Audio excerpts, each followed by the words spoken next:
primeiro rei demônio governou por 1000 anos até que uma figura desconhecida o derrotou, fazendo com que ele perdesse seu trono. Rumores dizem que já se passaram 7 dias desde que o rei demônio foi substituído. A família real começou a reunir guerreiros corajosos para eliminar o novo governante antes que ele ganhe poder. Esta é uma oportunidade de ouro para se tornar o herói que derrotou o rei demônio. Uma nova lenda será forjada, graças a este menino. Chegamos à Cidade das Armas, onde um dos cavaleiros está cumprimentando os novos guerreiros. Ele expressa gratidão pela presença deles e anuncia que apenas um será escolhido para enfrentar o rei demônio. O único sobrevivente deste duelo terá a honra de se unir ao arqueiro mais forte. Um mago o captura e um curandeiro para decapitar o rei demônio. Eles devem lutar até a morte e sobreviver. Na multidão, onde um homem loiro está de pé, um barulho alto irrompe, e um homem de uniforme aparece no Clube Blue Blossom. A multidão aplaude, dando as boas-vindas ao comandante do Esquadrão dos Cavaleiros. As surpresas continuam quando outro bruto se junta ao cara. Um Mark imbatível, obcecado pela guerra, provoca o loiro, chamando-o de pirralho, e diz que ele pertence à área pública e deve sair se não quiser se machucar. O líder da Guarda dos Cavaleiros concorda, incrédulo por alguém tão jovem estar na praça de duelo. O garoto apenas sorri e responde que levar subordinados para um lugar onde apenas um guerreiro é escolhido não reflete o orgulho de um cavaleiro. Isso enfurece os homens, fazendo com que eles ataquem o adolescente com uma arma. Enquanto ele considera isso um pouco perigoso, ele então bate o pé no chão, adotando uma postura tão poderosa que o chão se estilhaça em fragmentos, e a onda de choque levanta seus oponentes e seus subordinados no ar. O loiro agarra o punho da espada e salta, atingindo todos no ar com um único movimento rápido. O líder do esquadrão no bar está deitado no chão, enquanto o esquadrão de heróis e o cavaleiro de cabelos grisalhos ficam em choque, sem compreender o que acabou de acontecer, enquanto a multidão aplaude chamando o garoto de legal. O arauto é o primeiro a se recuperar, seus olhos brilhando com o espetáculo. Ele elogia as habilidades incríveis do herói e pergunta seu nome. Com um sorriso satisfeito, o herói responde que seu nome é Hans. O cavaleiro prontamente o nomeia comandante do esquadrão de destruição do rei demônio.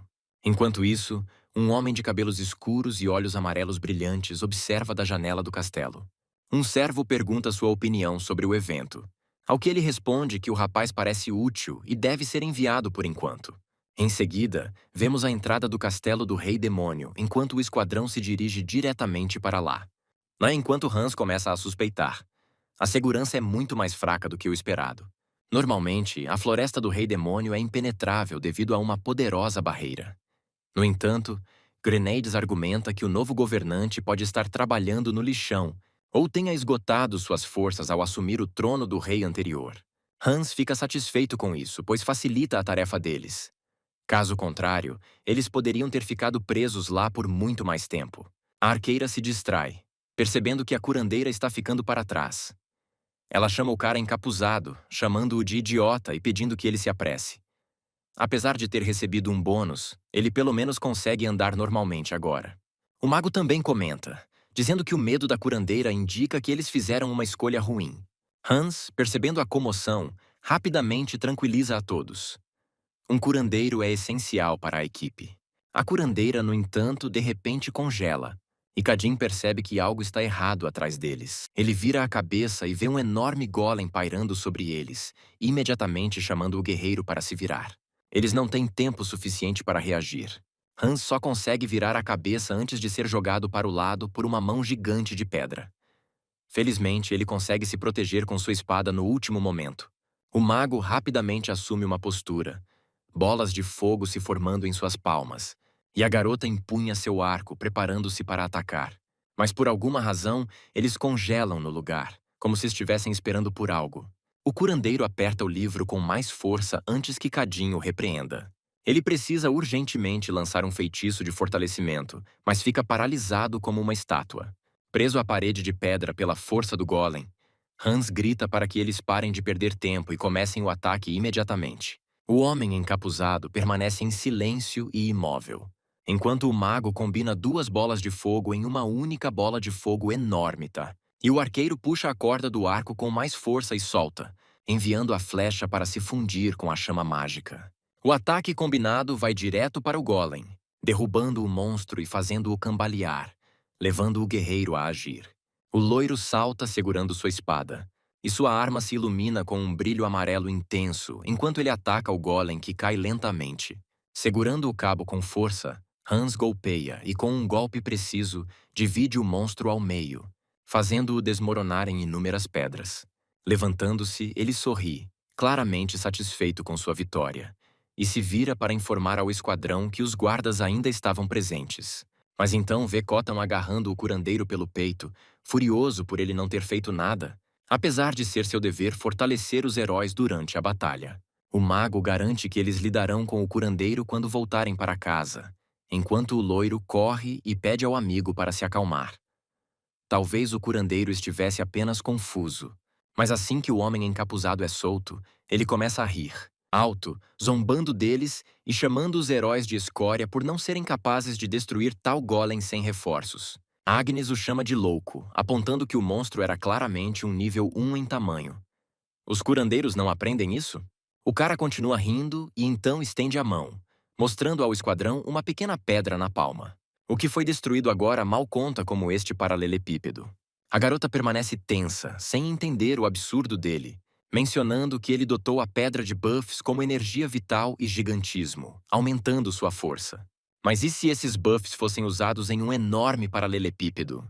Apontando para o conjunto de pedras, ele usa suas habilidades, e um círculo roxo aparece perto de sua palma, com raios emoldurando toda a silhueta das pedras.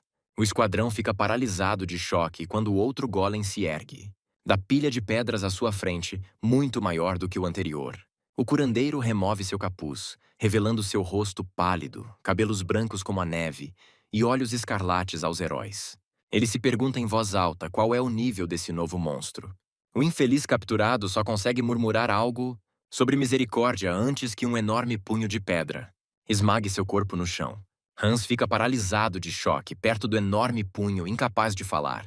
O curandeiro de cabelos brancos pede a Beta para abrir a porta, e um portal aparece à sua frente. Quando questionado sobre o guerreiro, o curandeiro ordena que o deixem para trás, já que ele é irrelevante para seus objetivos, antes de entrar no portal.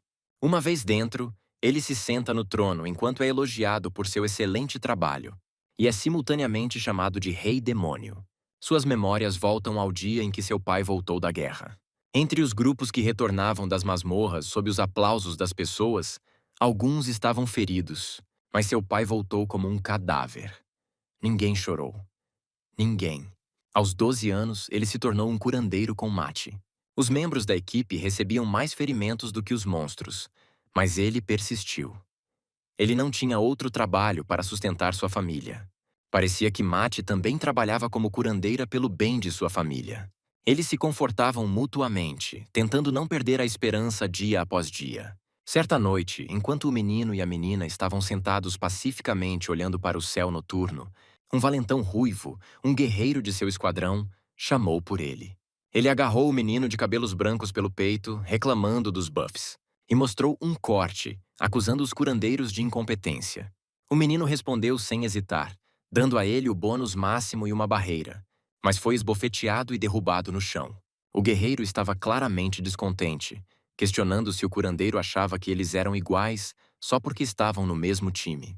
Se o curandeiro não podia fazer nada além de buffs, ele deveria pelo menos aplicá-los corretamente. Se ele não gostasse, poderia desafiar o guerreiro para um duelo e colocar todos os seus buffs em jogo. O garoto espancado apenas olhou para ele com um olhar ameaçador em seus olhos escarlates. Ele não teve tempo de reagir quando viu a ponta de um sapato de metal apontada para seu rosto. O homem ruivo está furioso porque uma aberração ousou olhar para ele com desafio, enquanto o mesmo aberração está quase inconsciente devido à força do golpe. O guerreiro agarra o companheiro de equipe pelos cabelos, balançando-o e acusando-o de falta de educação quando o mestre está falando, enquanto o resto do esquadrão permanece em silêncio atrás dele. O cavaleiro continua sua tirada, declarando que um vira-lata que sorri para seu mestre deve morrer, mas quando seu punho está prestes a atingi-lo, é detido a tempo pelas mãos de outra pessoa. O herói espancado vê Mate protegendo-o com seu corpo, pedindo desculpas profusamente e prometendo que isso não acontecerá novamente. Com o punho ainda pressionado contra ela, ela permanece tensa, pronta para receber o golpe a qualquer momento. Um sorriso malicioso aparece no rosto do homem ruivo enquanto ele agarra a mão dela e pergunta se ela vai se desculpar por ele. Então começa a arrastá-la para longe. A mulher de cabelos castanhos resiste, ordenando que Tom a solte e pare. E o personagem principal se solta para segui-los, mas é impedido por um arqueiro. O arqueiro aponta uma flecha para ele, ordenando que não se mova.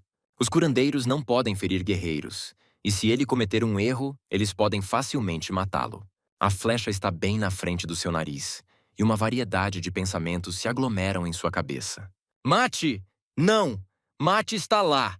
Ele não pode deixar isso acontecer. Ele precisa salvá-la. Ele se esquiva para o lado e corre, ignorando a ameaça. Antes de parar perto da escada, piscando os olhos, surpreso. A garota, com lágrimas nos olhos, sorriu para ele enquanto se afastava com o guerreiro. O menino permanece sentado, em choque total. A noite gradualmente deu lugar a uma manhã nublada. E ele ainda olhava fixamente para um ponto até ouvir um som. Ele imediatamente se animou, chamando esperançoso por sua namorada.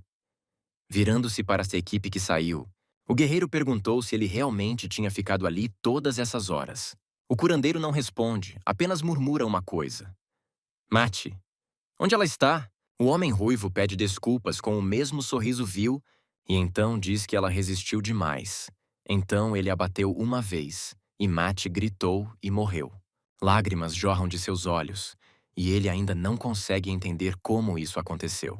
Uma garota da equipe sussurrou algo no ouvido do cavaleiro antes que ele pronunciasse o veredicto. Eles estavam expulsando-o da equipe e teriam que encontrar outros curandeiros. Ele se perguntou como o loiro oprimido achava que ele lidaria sozinho com o que dois deles não conseguiram fazer. A equipe se vira e vai embora, dizendo adeus enquanto o herói treme de lágrimas, apoiando as palmas das mãos no chão. Que bastardos! Eles são assassinos, e com as lágrimas, o sangue começa a pingar nas lajes de pedra. Ele aperta as mãos em punhos, mordendo o lábio até sangrar, tentando conter os soluços. Dessa forma, ele simplesmente os mataria. Os dois curandeiros ainda estão lá. Olham para o céu noturno. O jovem percebe que é muito bonito e que ficaria feliz apenas admirando as estrelas com Matt por toda a vida. A garota responde da mesma forma e então acrescenta uma coisa, mas no mesmo segundo. Não é a mesma mulher bonita de cabelos castanhos que se vira para o rapaz, mas um esqueleto com pequenos tufos do que antes era cabelo, que pergunta por que ele não a salvou. O curandeiro imediatamente salta da cama, respirando pesadamente e agarrando seu cobertor com as mãos trêmulas, antes de abaixar a cabeça. É apenas um pesadelo. Ele mergulhou na pesquisa. Comida ou sono não eram importantes para ele. Sem estudar magia, ele começou a ter pesadelos. Então, o herói começou a explorá-la como um louco. Projetos após projetos. Uma variedade de feitiços e buffs. Ele estava completamente perturbado. 5 anos se passaram, e quando toda a sua pesquisa finalmente chegou ao fim, um desejo brutal de vingança encheu sua mente novamente. Sua mão alcança a maçaneta da porta, mas imediatamente para quando o fantasma de Matt chama o jovem. Para onde ele está indo? O rapaz apenas ordena que ela espere, pois encontrou uma maneira de se vingar daquele monstro e trazê-la de volta à vida. Ela continua tentando dissuadi-lo, porque se ele for embora, pode morrer. Mas o loiro não se importa. Então sua silhueta logo desaparece atrás da porta. E ele mesmo promete voltar em breve. Já mais perto da noite, seus pés pisam na terra familiar do reino dos demônios. E já no topo do castelo está o próprio rei. Ele se lança do telhado e vai direto para o protagonista. Ele diz que ser o primeiro a vir aqui sozinho é louvável. Mas ele está realmente sozinho? O curandeiro conjura um grande círculo rosa adornado com vários símbolos no chão de pedra. Inicialmente, isso faz com que o demônio sorria. De repente, uma mão ossuda rompe o chão, seguida por um esqueleto completo com olhos escarlates ardentes. Mais esqueletos logo emergem atrás dele, alguns empunhando espadas. Ele não está sozinho. Flavius Carossuda não demonstra nada, mas se aproxima, claramente intrigado. Um dos esqueletos ataca o demônio quando ele se aproxima. O morto-vivo o agarra pelo crânio. Com um aperto forte, o topo de sua cabeça se transforma em pó. Outro servo morto-vivo corre em direção ao rei. Brandindo sua espada, ele consegue perfurar o peito de outro, pegando-o de surpresa. Este último não consegue reagir a tempo. Apenas um segundo depois, o Lorde empunha sua arma e rapidamente corta os 3 mortos-vivos ao meio com um único golpe.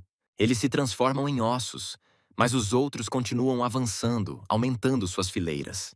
Avaliando a situação, o demônio desaparece da vista dos esqueletos. Ele reaparece bem na frente de um deles e rapidamente esmaga seu crânio com um golpe. Imobiliza o segundo, prendendo-o ao chão, agarrando a parte de trás de sua cabeça, e fratura as vértebras cervicais do terceiro.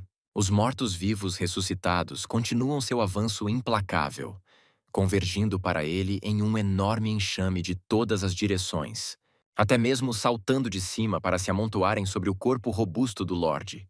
O curandeiro percebe que eles são infinitos, aqueles que ele havia despachado agora voltando para cima dele.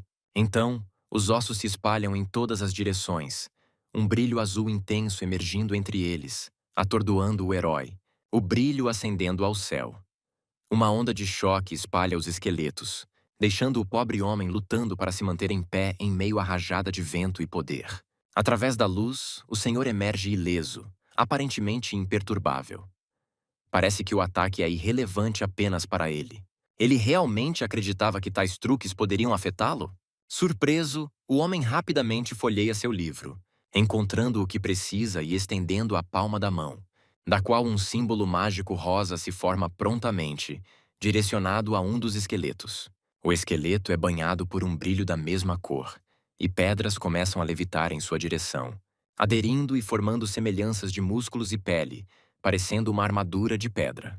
O Lorde zomba, chamando-o de mero golem, essencialmente um esqueleto sob a superfície. No entanto, continua sendo uma pedra comum.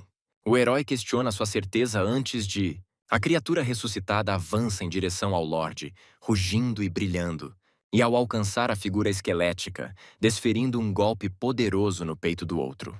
Felizmente ou infelizmente, o demônio intercepta com a mão, bloqueando o ataque. O impulso usa o terreno vulcânico ao redor. No momento em que o mestre percebe isso, o punho do golem, feito de pedra comum, começa a te aquecer até temperaturas extremas, envolvendo todo o corpo do Senhor das Trevas em calor, fazendo-o recuar. Uma névoa ardente e uma pequena explosão indicam a tentativa fracassada do ataque. O demônio observa com grande interesse. Tudo isso é muito intrigante. O golem levanta a cabeça em direção ao rei flutuante, impulsionando-se do chão, ficando cara a cara com o mesmo rosto ossudo, então levantando a mão para atacar, imitando seu oponente. Seus punhos colidem, enviando uma onda de choque que rasga uma seção do céu. Em seguida, o demônio retira a outra mão e acerta um soco na maçã do rosto do outro. Ele repete o golpe do lado oposto, deslocando sistematicamente os componentes do golem enquanto ainda está no ar. O herói observa cada onda de choque até que 3 luzes azuis brilhantes aparecem no chão. Enquanto isso, o demônio rosna silenciosamente com a mandíbula cerrada, atingindo o plexo solar de um servo, lançando o golem atordoado em direção ao chão. Vários outros golpes se seguem, incapacitando ainda mais o golem antes que ele esbarrar nas pedras, imobilizado e incapaz de se mover.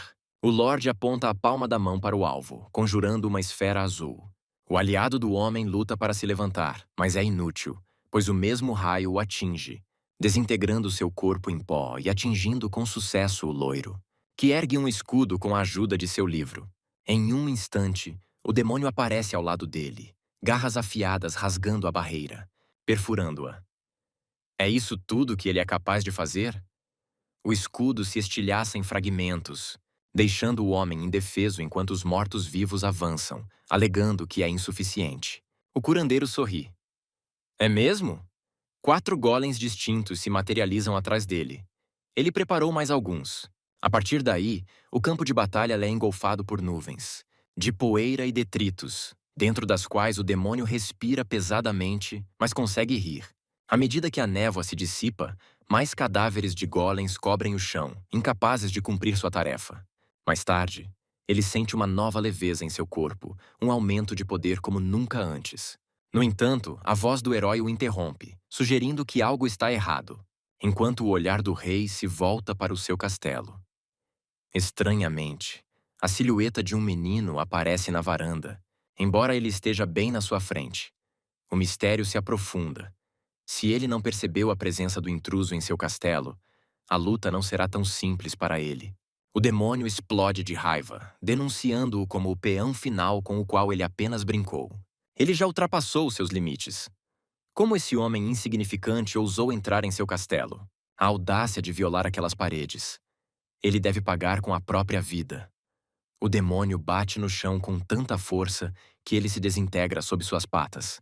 Tendo brincado o suficiente aqui, Flade, Eka se acalma instantaneamente, sem realmente compreender as perguntas dos outros.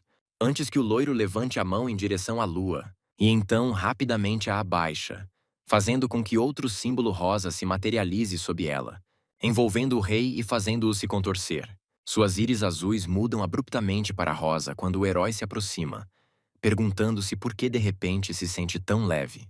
Tudo porque o menino lançou um feitiço sobre ele para que o demônio pudesse combater suas criações. Não foi misericórdia do rei, mas do próprio homem para com o Senhor. Ele se divertiu. É por isso que agora está exercendo toda a sua força, aproximando-se quase do rei atordoado. Ele toca seu torso com os dedos e então diz um simples adeus. Vemos os corredores do castelo do demônio.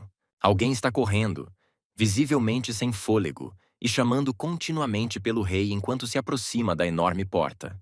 Assim que ela se abre, alguém entra correndo. Enquanto nosso herói familiar senta no trono, olhando para o recém-chegado com seu cansaço habitual. A coruja o chama, proclamando que descobriu o paradeiro dos três e onde eles estão agora. As pupilas do homem se estreitam instantaneamente enquanto seu cérebro processa a consciência do que está acontecendo. Há um milênio, um novo membro da família real propôs um decreto sobre curandeiros. Um curandeiro deve fornecer buffs aos aliados. Um curandeiro deve aplicar debuffs aos inimigos. Um curandeiro pode usar buffs em si mesmo. O objetivo dessa lei era estabelecer limites ao uso de poderes por curandeiros onipotentes. No entanto, ela também tinha como objetivo dissuadir a inveja de outras profissões, com punições severas para a desobediência. Com o tempo, os curandeiros começaram a cumprir essas novas regulamentações. Os curandeiros de alto escalão optaram por ajudar os viajantes, criando elixires de cura e bônus, em vez de participar das batalhas. Os curandeiros de nível inferior, considerados menos úteis, eram frequentemente tratados como recursos dispensáveis. Saindo de seu devaneio, a mesma coruja o chama, questionando se o rei estava ouvindo. Ele havia encontrado seus inimigos. O novo rei reconhece que estava realmente ouvindo, apenas perdido em pensamentos por um momento. A coruja pede permissão para começar o relatório, prosseguindo com detalhes sobre o arqueiro chamado Jude. No momento, Jude e sua nova equipe estão em uma expedição ao dragão. E então vem Bibi, a comandante mágica do castelo que supervisiona um exército de elite de cerca de 30 magos. Por último, Abask, que lidera uma guilda composta por 50 guerreiros. O homem permanece em silêncio por um momento antes de pronunciar apenas 3 nomes. Beth mata Rock. Imediatamente, 3 pares de olhos aparecem atrás da coruja, ouvindo atentamente o rei. Ele dá uma ordem direta para capturar os 3, enquanto o filhote fica visivelmente nervoso, sem perceber a presença deles atrás dele. O loiro insiste que não se importa se houver baixas no processo, exceto curandeiros. O elixir que ele segurava na mão se estilhaça no chão, deixando manchas vermelhas imediatas. Eles devem ser trazidos antes do anoitecer e obrigados a se ajoelhar diante dele. Os 3 obedecem, hesitantes em se opor ao rei. Enquanto isso, perto do habitat dos dragões, um arqueiro em uma vila caminha decididamente com sua equipe. 2 companheiros discutem o comportamento incomumente cruel dos dragões hoje, antecipando um pagamento maior. Após um dia tão difícil, eles decidem que merecem uma bebida, já que não têm um dia sóbrio há muito tempo. Passando por um beco, em meio a discussões sobre planos futuros, olhos vermelhos brilham no escuro. Sentindo que algo está errado, Jude vira-se rapidamente para a passagem estreita, não encontrando nada além do vazio. Segurando seu arco, ele puxa a corda, mirando no beco, antes que uma voz pergunte o que há de errado e se há algo ali. Ignorando o arqueiro, ele ordena que a figura escondida no beco se revele, sentindo uma presença letal potente. Surgindo da escuridão, alguém pergunta incrédulo se ele realmente conseguiu detectá-los, como era de se esperar do arqueiro mais experiente da região. Bem, uma vez que você é visto, não há volta. Eles reconhecem com resignação. Eles parecem assustados quando um verdadeiro emissário do diabo aparece diante deles, proclamando que seu mestre deseja que eles morram. Como serva do rei demônio Beth, ela os aconselha a aceitar seu destino com humildade. O caos reina no castelo onde os magos residem. Vozes clamam por Senhora Bibi, relatando urgentemente a destruição completa da barreira mágica. A garota acha difícil acreditar, afinal, ela mesma a criou. Mas quem poderia romper tais defesas? Um homem ofegante se aproxima dela, mal conseguindo alertá-la de que há apenas um agressor. Enquanto isso, a emissária do rei demônio calmamente despacha um mago ruivo com uma varinha, sorrindo satisfeita enquanto caminha em direção ao castelo. Na entrada da fortaleza da guilda, os guardas começam a conversar. Eles ponderam por que ficam de guarda dia após dia, aparentemente sem realizar nada, até que um deles percebe uma figura se aproximando à distância. O segundo guarda aperta os olhos, prestes a fazer uma pergunta, quando, de repente, um enorme raio azul irrompe pela porta entre eles, destruindo a madeira e pegando todos de surpresa. Nuvens de fumaça. No corredor, enquanto o guarda mais próximo do alvo grita para que todos fiquem em alerta. Os cavaleiros assustados pegam suas armas, com os olhos fixos na fumaça que se intensifica, quando de repente, uma mão surge, agarrando um dos homens pelo rosto e arrastando-o para dentro em um instante. Um grito de socorro ecoa brevemente antes que tudo fique em silêncio, e algo rola para fora da fumaça que se dissipa à frente. Aproximando-se cautelosamente, um dos guardas levanta a cabeça quando uma batida ecoa de dentro da fumaça que se dissipa. Momentos depois, um terceiro servo do rei demônio Rock surge, com a mão ensanguentada, perguntando se o ruivo é quem eles procuram. Confrontado pelo olhar do ruivo, ele imediatamente pergunta se ele é o alvo. O ruivo responde calmamente, questionando suas intenções e por que ele veio, considerando sua reputação notória. Com um sorriso, o servo revela que recebeu ordens para capturá-lo vivo. Capturá-lo vivo? Ele tem certeza de que isso é viável? Saltando do chão com uma pata com garras, ele desafia, ou então, antes de correr em direção ao comandante da guilda sentado. De repente, um homem de cabelo verde aparece diante dele, brandindo sua espada e declarando que Rock não ousará se aproximar. Rock apenas ri, instruindo o jovem a se afastar. Ele então retira a mão e rapidamente golpeia o corpo de outra pessoa, pegando-a de surpresa. Os subordinados chocados congelam no lugar, gritando pelo seu vice-comandante. O próprio vice-comandante fica indignado com o ato brutal. Empunhando sua espada, ele se lança para frente enquanto Rock joga o corpo sem vida para o lado. Segue-se um golpe poderoso, com o objetivo de cortar Rock ao meio, mas ele consegue bloqueá-lo com as duas mãos bem a tempo. Os guerreiros se reúnem atrás de seu comandante, elogiando sua determinação inabalável. O ruivo salta para o lado, brandindo a espada, mirando uma série de golpes. Cada vez, Rock bloqueia seus ataques sem esforço, apenas com as mãos nuas. Por fim, quando o baixista se prepara para atacar novamente, o idoso se inclina rapidamente e faz um gesto para o comandante, que consegue se esquivar inclinando-se para o lado. Agora é a vez do servo do rei demônio atacar implacavelmente, tentando agarrar o oponente esquivo com suas mãos com garras, mas ele continuamente se esquiva e desvia com uma espada. Em vez de outro golpe, Rock levanta a perna dobrando o joelho, e então rapidamente a estende, acertando o queixo de outra pessoa com o pé. Pego de surpresa, o baixo inadvertidamente lhe dá outra abertura para um ataque, que ele aproveita girando em torno de seu eixo, resultando em um ponto brilhante aparecendo no meio do peito de outra pessoa, do qual inúmeras rachaduras se irradiam. O homem loiro ataca precisamente nesse ponto, fazendo com que a armadura se estilhasse em fragmentos. O corpo do comandante é lançado a alguns metros de distância como resultado. Felizmente, ele consegue permanecer de pé, apesar de estar sem fôlego e com sangue escorrendo da boca. Já está cansado? Pergunta Rourke frustrado, expressando o desejo de mais diversão. Mas então percebe que deve retornar rapidamente, sinalizando que é hora de levar a batalha mais a sério. Os outros guerreiros que observam a luta ficam visivelmente surpresos com a revelação de que ele não estava usando toda a sua força. Então, do que mais ele é capaz? Basque percebe um cheiro de engano. Isso leva o servo do rei a estender a mão, da qual um líquido escuro escorre, coalescendo em um enorme machado. Rock responde que tais comentários são normalmente feitos pelos fracos. Sorrindo, ele sugere dobrar a aposta. Pego de surpresa, o ruivo não dá sinais de recuar. Em vez disso, empurra com o pé. rapidamente diminuindo a distância entre eles. Ele salta, brandindo sua espada enquanto o homem agarra o cabo do machado, deslizando-o de seu ombro com um sorriso malicioso, preparando sua própria arma. O idoso se prepara para atacar com seriedade. Um momento depois, tudo é banhado por uma luz azul brilhante que penetra pela porta de madeira quebrada, seguida por uma névoa que se instala ao redor, em meio à poeira que se levanta. À medida que a névoa começa a se dissipar, figuras jazem feridas, e guerreiros ensanguentados parecem ter sucumbido. Em meio à fumaça que se dissipa, uma figura quase inconsciente emerge, vestida com trapos e com uma espada quebrada. Com um sorriso irônico, o homem pede desculpas por talvez ter ido longe demais, olhando através da névoa que se dissipa e perguntando se alguém havia morrido. O comandante, espancado e incapaz de continuar, simplesmente pergunta sobre seu empregador. Sua expressão muda quando o servo agarra seu peito e levanta o punho, declarando que ele certamente saberá quando chegarem.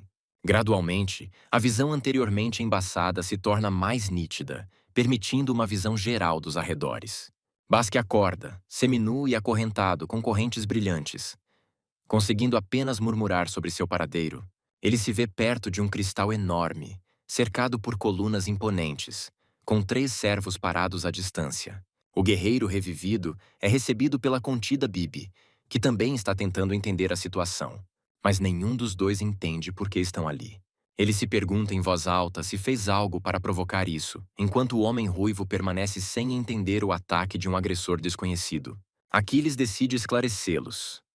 Aparentemente, eles incorreram na ira do rei demônio, que ordenou sua presença ali por algum motivo.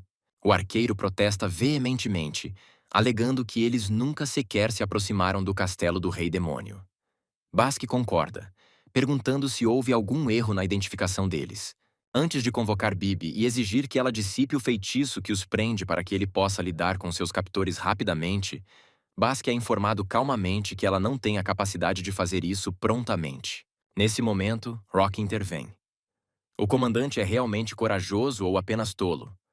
Se ele ainda estiver fingindo, Beth silencia a sala quando o rei chega. O herói atravessa o portal aberto acompanhado pelo livro, aproximando-se dos prisioneiros. Ele olha orgulhosamente para eles, comentando que já faz um bom tempo desde o último encontro. Os ex-membros do esquadrão olham surpresos para o aparecimento inesperado do curandeiro. O próprio homem ruivo ainda acha difícil aceitar que essa figura possa ser o rei demônio. Ele começa a rir. Quem acreditaria em tal absurdo? Isso deve ser encenado. Todos continuam gritando insultos ao homem, exigindo que ele cumprimente seu mestre antes de ameaçá-lo com outro golpe.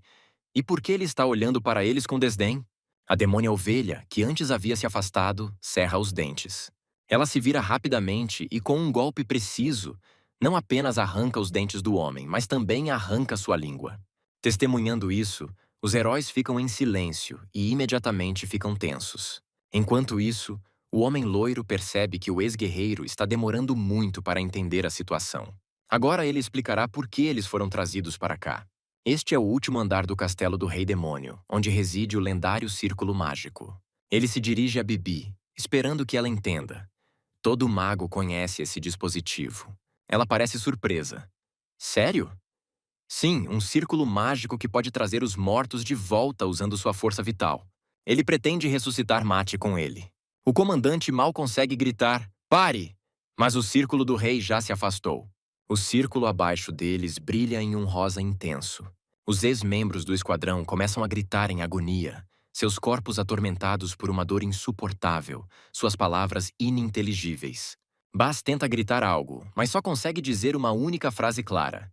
Miwa, antes que um feixe de luz se torne mais brilhante, envolvendo todos os reféns e subindo para o céu. Tudo o que resta após o evento é uma espessa nuvem de fumaça. Através da névoa, um homem tenta chamar uma menina. Quando a fumaça se dissipa, apenas esqueletos jazem onde momentos atrás havia reféns vivos e imóveis.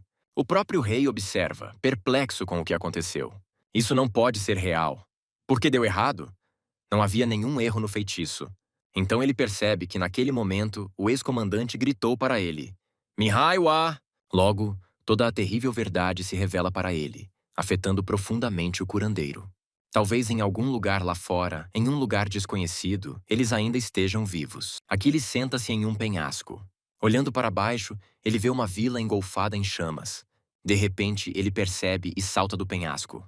Homens em uniformes especializados recebem ordens: capturar todos os elfos e matar aqueles que resistirem sem hesitação. Eles levantam suas armas, soltando um grito de guerra enquanto avançam em direção aos infelizes elfos. Os elfos imediatamente se dispersam tentando fugir. Um elfo é atingido pela flecha de um arqueiro. Outros jazem sem vida no chão. Alguns já estão acorrentados. Um casal que estava deitado tenta se levantar. Diante deles, um pequeno elfo aparece de repente, empunhando uma pequena adaga, implorando em lágrimas por misericórdia para seus pais.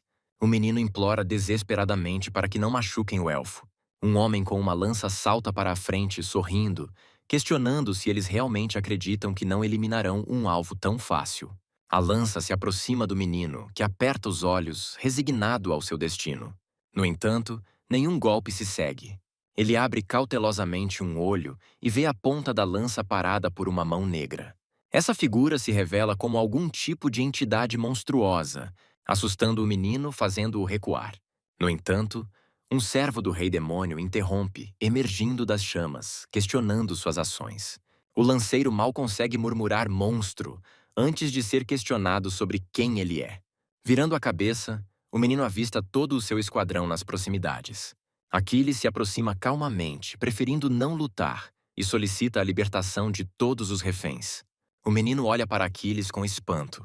O comandante do destacamento imediatamente rejeita a ideia, dando a entender que eles não vieram até ali apenas para sair de mãos vazias. Beth se junta ao ruivo, perguntando sobre a situação. Com o rei demônio agora ciente do paradeiro da Lady Mate, ele pode em breve precisar da ajuda deles, exigindo sua presença. O líder entre eles aproveita a frase Rei Demônio, indicando seu envolvimento em tudo isso. Aquiles responde que quer pôr um fim a tudo o que está acontecendo e pergunta se ela, sorrindo diabolicamente, poderia ajudá-lo nesse sentido. Antes que a pessoa de cabelo verde os oriente, gritando para seus subordinados matarem eles. Os homens imediatamente atacam os servos com suas armas, gritando. Enquanto isso, Beth avança completamente desarmada. Ela se aproxima de um guerreiro que fica surpreso. Então, gentilmente toca sua testa com a unha, desejando-lhe bons sonhos. Instantaneamente, os olhos do homem empalidecem e ele cai sem vida no chão. Enquanto ela continua avançando, a morena incapacita sem esforço todos em seu caminho com um toque suave em suas testas, fazendo com que quase todo o exército morra instantaneamente. Tirando um sapato, ela rapidamente incapacita 3 guerreiros, movendo-se tão rapidamente que eles não conseguem reagir antes de também caírem.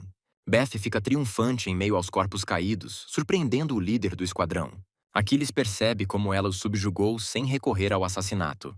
Ele até admira suas habilidades, apertando com mais força seu cajado. Então, é hora de ele enfrentar o Rei Demônio em seu castelo, conhecido como Rock pelo Homem Loiro. O herói decide perguntar como é o Rei Demônio. Após uma breve pausa, o Homem Loiro responde implicitamente, indicando sua disposição de enfrentar o desafio. O herói reflete sobre o que significa matar.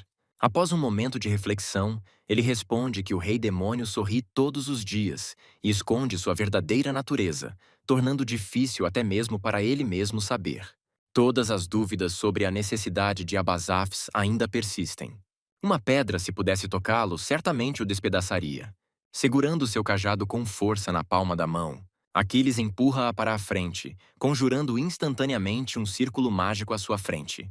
Então, uma pata com garras emerge do chão. De repente, monstros se materializam do nada, do mesmo tipo que anteriormente protegeu o jovem elfo de um ataque com lança. O comandante e o esquadrão restante ficam chocados ao ver essas criaturas inesperadas. Rock aparece momentaneamente, afirmando que tocá-lo não será tão simples quanto eles pensam. Enquanto isso, Aquiles continua a direcionar sua atenção para as tropas, enquanto gárgulas emergem de 2 portais enormes. A gárgula, que antes era protetora do menino, se afasta ao ouvir o barulho das espadas se chocando. O monstro se prepara para a batalha, enquanto o jovem elfo permanece sentado em choque, observando o combate que se desenrola. Ele se vira para a criança, garantindo que tudo está bem à sua maneira. O monstro encontra o olhar cheio de lágrimas da criança. O menino sorri, pegando a gárgula de surpresa. O resto do grupo avança em direção aos soldados uniformizados. Um deles agarra a cabeça de alguém com sua pata com garras, arremessando o corpo de outra pessoa o mais longe possível. Outro se levanta inesperadamente, pegando o homem desprevenido antes que ele possa reagir. Ele desce rapidamente, estendendo a perna e empurrando o homem com força contra o chão. Isso faz com que ele cuspa sangue e desmaie, enquanto o outro guerreiro observa incrédulo. Confrontado com o olhar do monstro, ele rapidamente bate as asas e desaparece de vista. Momentos depois, ele reaparece bem na frente de seu observador surpreso, pegando-o de surpresa. A gárgula torce a cauda, apontando a ponta afiada para o pescoço de outra pessoa. Mas Aquiles grita que ninguém deve ser morto, e a cauda para logo acima da maçã de Adão da pessoa, deixando-a visivelmente abalada. Isso choca visivelmente a pessoa, fazendo-a desmaiar. A morte fica descontente, gritando que, a menos que sejam mortos agora, não haverá fim para eles. O homem ruivo se desculpa desajeitadamente, afirmando que não podem deixá-la assim. Nesse momento, o comandante finalmente fala, chamando a todos de idiotas com raiva. Ele alcança o punho de sua espada, uma aura esverdeada saindo de seu braço enquanto ele a empunha. Ele não consegue acreditar que um monstro de nível tão baixo fosse demais para eles. O servo do rei demônio faz uma pausa, observando como o homem de cabelo verde se agacha, suas espadas brilhando ainda mais intensamente. Imediatamente, ele ordena que todos se esquivem. Saltando rapidamente do chão, o comandante se move com uma velocidade incrível, pegando as gárgulas de surpresa. Consequentemente, elas são cortadas ao meio, com sangue escorrendo das lâminas. O assassino limpa-o com repulsa. Ele o chama de imundo e jura destruir todos os presentes. Seu aperto no cajado se intensifica enquanto ele o chama ameaçadoramente. Seus olhos âmbar fixos em seu alvo.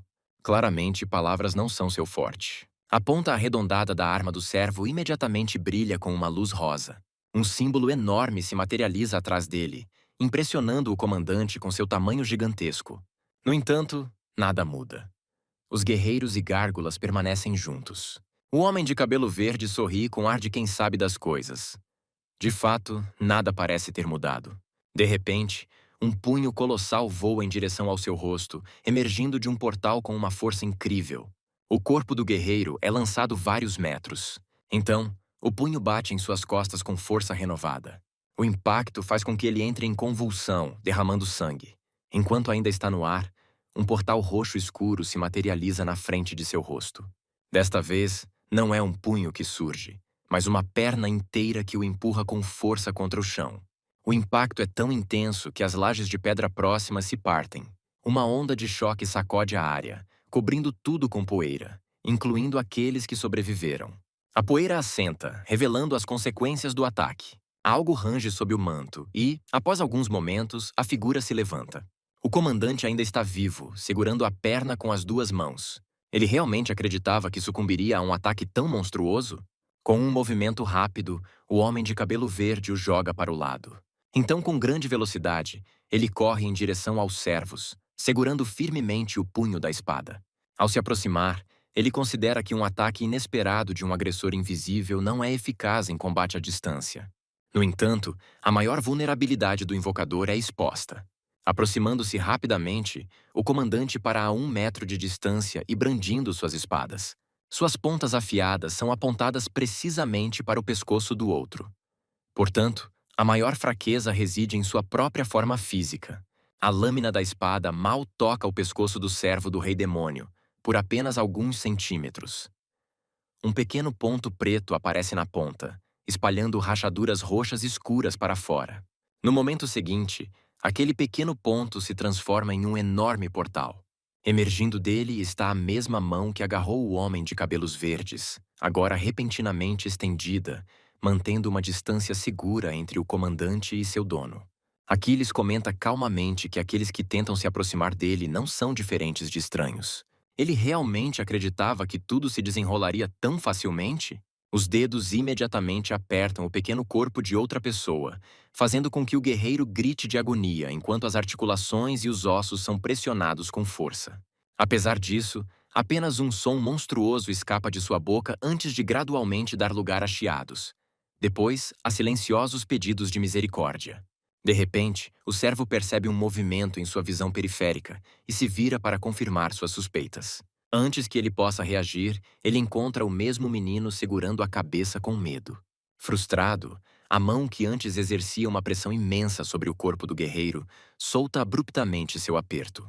A figura inconsciente desaba no chão antes de desaparecer completamente. Beth, observando tudo, percebe que sua amiga ainda nutre emoções. O incêndio na aldeia foi finalmente extinto. As cordas que prendiam firmemente os corpos dos reféns foram finalmente removidas. Aquiles tranquiliza os elfos, dizendo que agora está tudo bem, enquanto a diabinha fica um pouco afastada.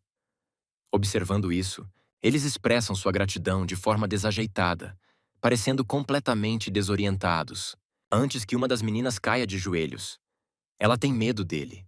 O homem ruivo imediatamente se afasta dos aldeões recém-libertados, insistindo com Beth que eles precisam voltar rapidamente.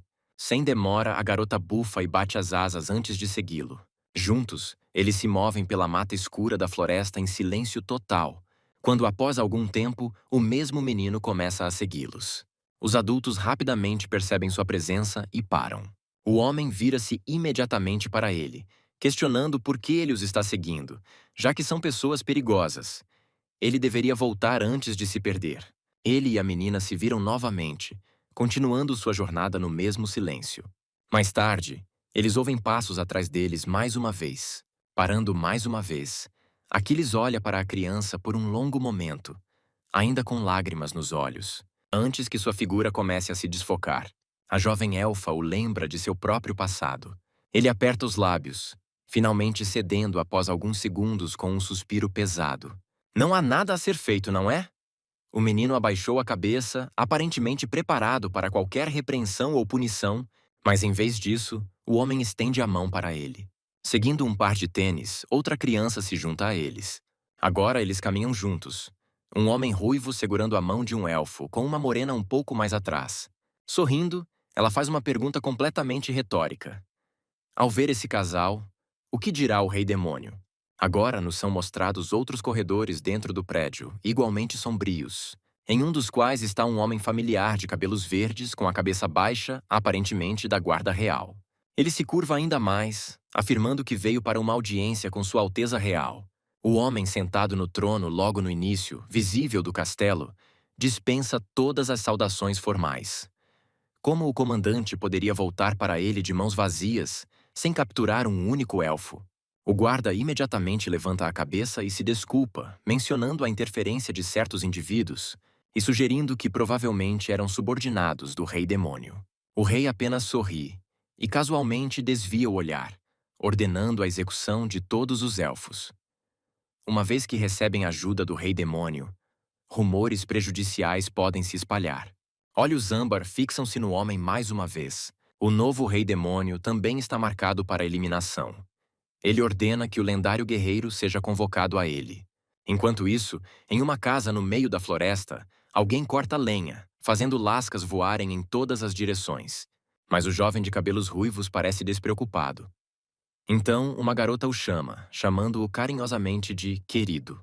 O homem vira a cabeça e percebe um homem grande e inexpressivo ao lado dela. Ele declara sua intenção de emitir uma ordem formal ao Sr. Trios. Em meio ao silêncio total e à expressão preocupada da garota, o ruivo se aproxima do homem, que prontamente lhe entrega o documento. Lendário guerreiro Trios, preste atenção ao meu decreto. Eu ordeno que você subjugue rapidamente o novo rei demônio que representa uma ameaça. O conteúdo do decreto era exatamente como ele leu, mas sua expressão permanece inalterada. Pegando seu machado, o homem olha para a noiva e garante que voltará. A ruiva ocasionalmente amassa o papel, olhando para a figura do homem que se afasta, sem jeito. Trios sempre a deixa com tanta calma e ela mesma entende a responsabilidade que ele carrega. No entanto, seria egoísta pedir uma promessa de que ele voltaria? Mas isso é tudo o que ela pode fazer. Despedir-se da figura dele que se afasta. Uma criança brinca de puxar a bochecha de alguém, irritando seu companheiro, que acaba sendo uma figura severa. A criança senta-se nos ombros dele, enquanto o servo do próprio rei demônio é envolto por uma aura azul e desaparece. Percebendo a atmosfera tensa, o brilho observa. Mas então o próprio bispo se aproxima, curioso para saber mais sobre o menino. O ruivo explica prontamente que ele é uma criança que sobreviveu a um ataque recente a uma vila élfica. Com seus pais falecidos, ele decidiu levar o jovem loiro com ele. O invocador abaixa a cabeça pedindo permissão para partir. O homem loiro permanece em silêncio, depois suspira, concordando em deixá-los ir, conforme solicitado. Tilly ficou surpresa com isso, mas rapidamente concluiu que o homem, enquanto Rock já havia tirado o menino de seus ombros e o deixado brincar. O rei observou enquanto o elfo perseguia a coruja, tentando pegá-la, enquanto esta protestava para ser deixada em paz. Era inevitável que houvesse barulho. Então, uma voz chamou o homem loiro, levando-o a se virar em direção à sua origem. Ele acidentalmente esbarrou em um homem carregando algo parecido com os crânios do antigo Lorde nos ombros. O homem declarou que estava pronto para prosseguir em nome de alguém. Ele era o braço direito do portador da chama do Rei Demônio. Ele esclareceu que o destino era mais distante do que o previsto, daí a duração prolongada. Os demais assistentes pareciam visivelmente cautelosos, enquanto o curandeiro assegurava que tudo estava bem, enfatizando a necessidade de ações precisas. Tendo concordado, a entidade inflamável desapareceu instantaneamente de vista, evaporando-se no local. O rei sentiu-se um pouco desconfortável ao dar quaisquer diretrizes, mas estava claro que ele daria conta. O famoso guerreiro possuía uma força imensa, mas não tinha inclinação para heroísmo, optando por uma vida de reclusão. Havia rumores de que ele só aparecia em situações extremas. Respondendo ao chamado do rei, o homem navegou pelos quartéis movimentados com soldados de várias especialidades. Red prontamente começou a delinear seu plano para selecionar membros para o grupo, destinado a derrubar o Rei Demônio, aconselhando a todos que se mantivessem afastados. Trios pretendia enfrentar o desafio sozinho, começando com a tarefa crucial de selecionar um curandeiro. Seus olhos âmbar examinaram a reunião, até que finalmente se depararam com uma garota de cabelos cor-de-rosa que parecia indiferente. No entanto, quanto mais ele a observava, mais brilhante uma aura rosa começava a emanar ao redor dela. Sem hesitar, ele se aproximou dela e, colocando a mão em sua cabeça, declarou que ela seria a curandeira. Em seguida, ele selecionou um anunciante após o comandante do esquadrão noturno, seguido por outros, até que a equipe estivesse completa. Trios anunciou que partiriam no dia seguinte, pedindo que se despedissem de suas famílias. O pagamento seria feito imediatamente após a partida, com o dobro em caso de conquista bem-sucedida. Sua atenção foi desviada por uma voz autoritária ordenando que ele parasse. O homem loiro protestou em voz alta, alegando ser o atirador mais renomado e questionando por que não havia sido escolhido. Ele exigiu saber os critérios para a seleção do grupo e expressou descrença de que um estranho com um machado velho pudesse ser um guerreiro lendário. O homem fixou-o com um olhar severo, mantendo o silêncio antes de gesticular com sua arma em direção ao atirador audacioso. Assustado, o atirador pegou seu arco e flechas, sem saber das intenções do ruivo, e perguntou se ele queria brigar. Trios continuou a encará-lo, alertando-o para não se mover. O arqueiro piscou, surpreso, quando o guerreiro respirou fundo de forma audível. Com um movimento rápido, ele brandiu o machado, golpeando o chão com tanta força que sacudiu os arredores e enviou uma onda de choque pela área. O impacto foi tão intenso que quase derrubou todos. Um feixe amarelo brilhante irrompeu por toda a tal estrutura. O arqueiro desferiu um golpe poderoso, levantando uma nuvem de poeira ao seu redor. Quando ele olha para trás, vê que a parede de pedra, antes intacta, foi cortada ao meio. Virando-se, ele fica surpreso ao ver um corte enorme paralelo à sua posição, estendendo-se não apenas por alguns metros, mas vários quilômetros à frente, criando um abismo profundo que atravessa toda a montanha. A garota escolhida como curandeira olha incrédula, murmurando que ele cortou uma montanha inteira, enquanto o barqueiro e o comandante também estão em choque, incapazes de compreender o que acabou de acontecer. O arqueiro, igualmente atordoado, permanece em silêncio enquanto o lendário herói começa a falar. Mesmo um poder tão imenso é inútil no castelo do Rei Demônio. O castelo está cheio de armadilhas desconhecidas e magia que poderia prendê-los. É por isso que arqueiros como ele seriam apenas um obstáculo, nem mesmo adequados como escudo humano. A força pura é a arma definitiva contra os demônios. O herói se afasta, observando com perspicácia que alguém tão forte quanto ele será suficiente. Ele continua através da multidão silenciosa até que a curandeira o chama. O ruivo para, encontrando o olhar dela enquanto ela pergunta se ele é realmente um guerreiro lendário. De volta ao castelo do Rei Demônio, a coruja informa em voz alta ao rei sobre um problema. Um guerreiro lendário foi convocado para derrotá-los. A ex-curandeira, agora encarregada de curar, pergunta novamente e então sorri, dizendo que é um apelido notável. Rock, um pouco afastado, observa que nenhuma das pessoas com esse apelido jamais foi realmente forte. A coruja insiste, no entanto, que esse homem cortou uma cidade inteira ao meio, então ele pode ser muito poderoso. O servo do rei, claramente preocupado com isso, imediatamente se dirige ao seu mestre, pedindo para deixar o guerreiro lendário a seu cargo. O homem pisca os olhos, surpreso, olhando para seu protegido como se não compreendesse suas intenções, enquanto os olhos do servo brilham com determinação e um sorriso radiante. Rendendo-se, o senhor permite que ele cuide disso, mas insiste que seja feito discretamente.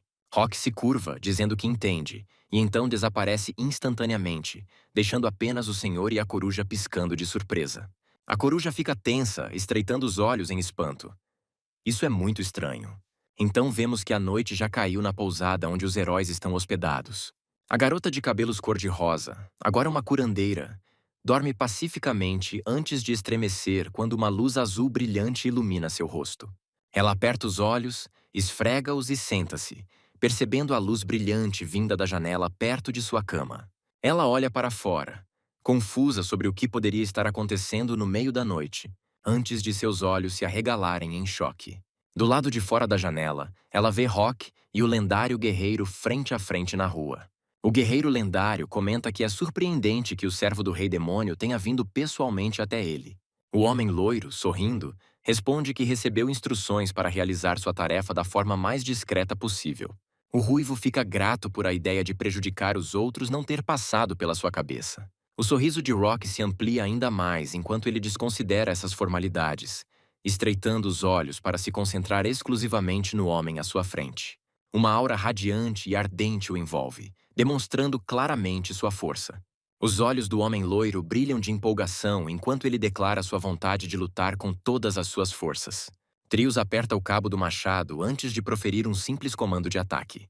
Eles ficam parados por um breve momento na cratera abaixo deles antes do início da batalha. Então, simultaneamente, rápida e abruptamente, como se fosse uma deixa, eles atacam um ao outro. Rock puxa o braço para trás, preparando-se para golpear.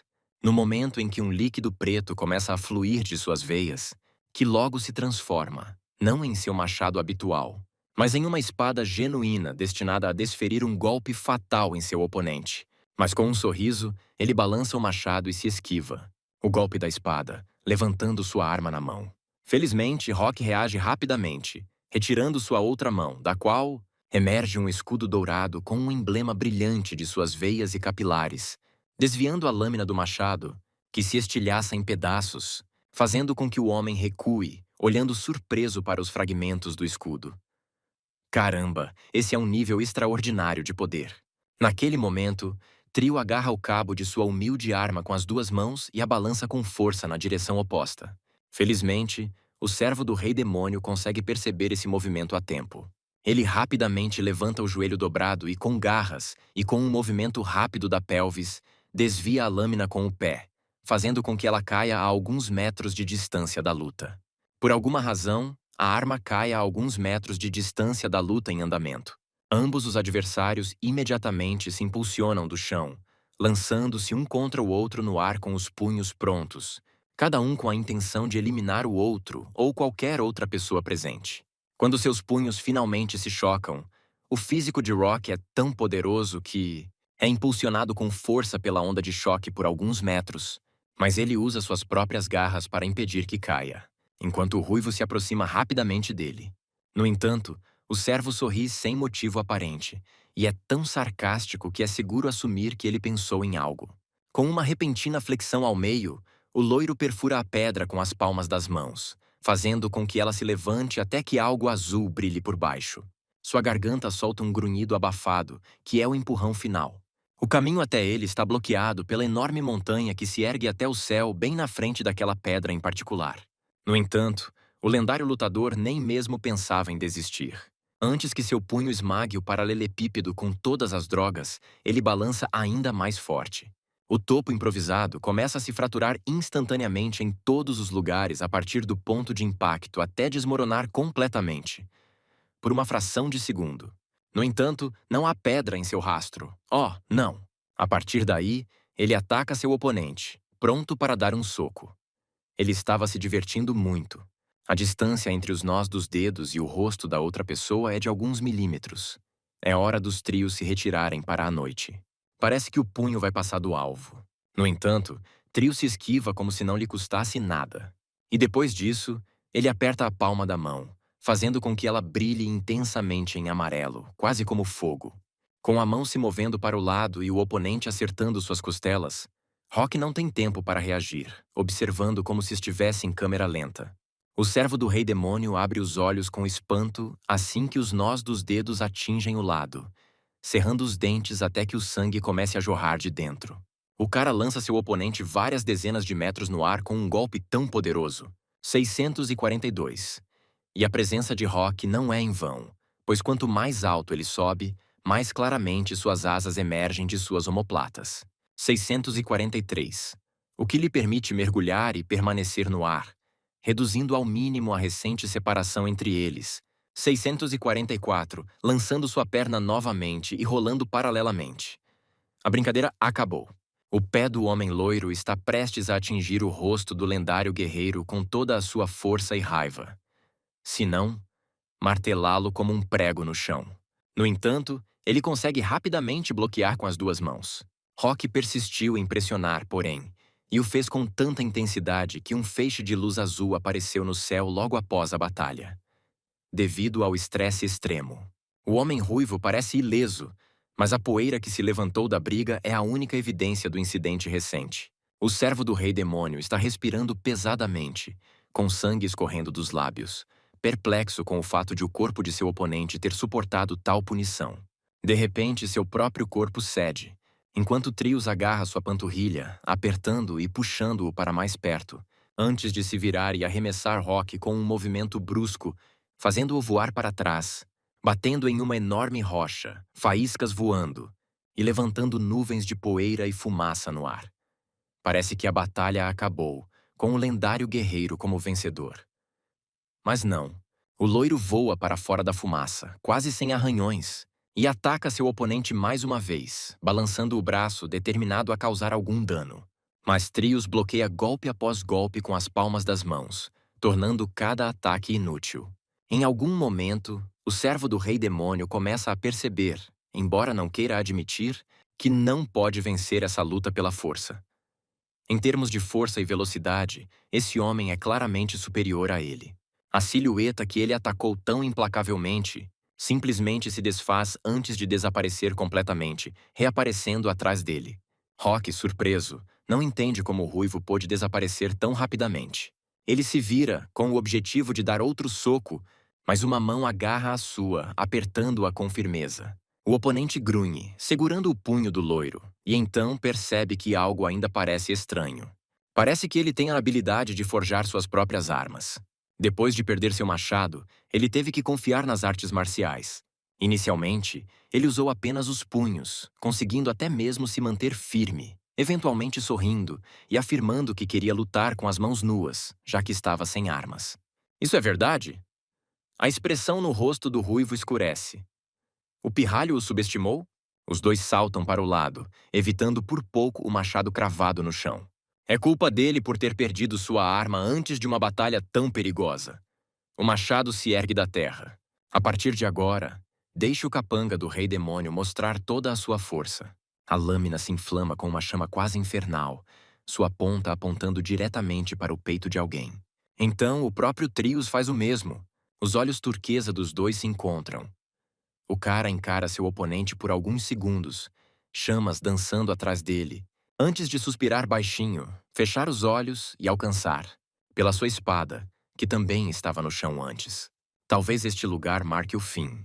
O homem aperta os olhos, concentrando-se na rocha, percebendo que a atitude do seu oponente em relação à luta mudou visivelmente. Sua postura melhorou, alcançando um equilíbrio perfeito entre defesa e ataque.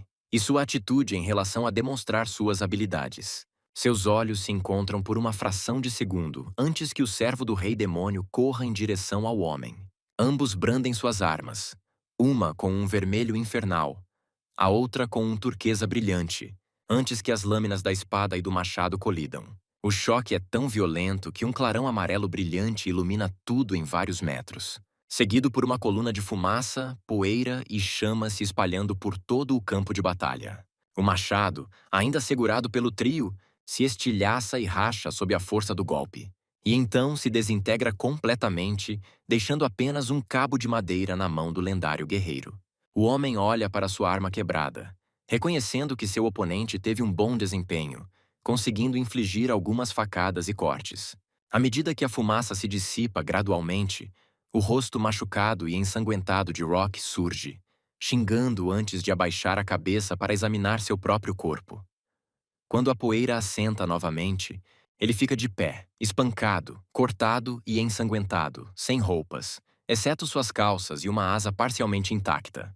O ruivo murmura que está apenas fingindo ser forte. Se tivesse reconhecido a diferença entre eles desde o início e sacado sua arma, ele poderia ter tido uma chance. Imprudente e tolo, apesar da dor, o servo do rei apenas sorri, dizendo que esse não é seu estilo e que, se lutassem novamente, o resultado seria o mesmo. Portanto, Rock levanta a cabeça, sorrindo para o seu oponente e pedindo para ser morto. O homem olha para ele por um momento antes de cerrar os punhos, preparando-se para desferir um golpe devastador. O homem loiro abaixa a cabeça, pronto para aceitar seu destino, pedindo desculpas silenciosamente ao seu senhor por tê-lo decepcionado. Um assobio de ar é ouvido antes que a palma da mão de outra pessoa desça com força na parte de trás de sua cabeça. Trios diz que sabia que o tolo diria isso. O loiro fica surpreso quando o lendário guerreiro começa a explicar, dizendo que seu dever é derrotar o rei demônio e que ele não tem desejo de matar Rock. Rock, insatisfeito, franze a testa e grita que o homem à sua frente é um idiota, alegando que poderia facilmente se levantar e matá-lo. O ruivo suspira baixinho e pronuncia uma única palavra: cavaleiro, fazendo com que os olhos do rapaz se arregalem. Leal ao seu mestre, destinado a morrer no campo de batalha por suas crenças. Morra se perder. Ele já admitiu a derrota, e o guerreiro sabe que o servo não o atacará. Ele respeita o inimigo, como fica evidente imediatamente. Há um olhar atento.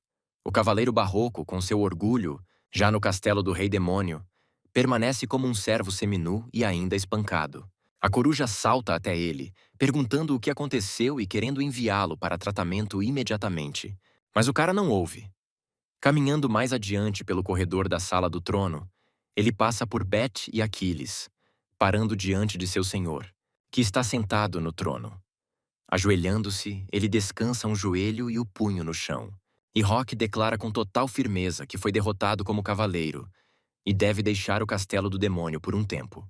Os olhos vermelhos encontram os do estranho, como se pensamentos não ditos fossem transmitidos entre eles. Percebendo o pequeno sorriso nos lábios do servo, o rei calmamente ordena que ele vá.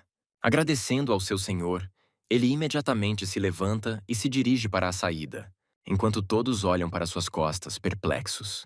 Assim que o silêncio tenso é quebrado pelo bater da porta, a coruja fica tensa, sem entender o que acabou de acontecer. Enquanto o pequeno duende que estava sentado ao seu lado começa a chorar porque o tio Rock se foi. O pintinho imediatamente ordena que ele fique em silêncio, mas o menino continua chorando. Aquiles comenta inesperadamente que o Rock que ele conhecia teria escolhido a morte em vez de admitir a derrota, embora ela responda que tal reação significa que foi uma derrota completa do ponto de vista do inimigo. O servo não representava nenhuma ameaça, então eles decidiram deixá-lo ir. Isso significa que um inimigo forte já está se aproximando deles? Lá fora, o corpo do homem loiro treme ao se lembrar de como a conversa recente terminou.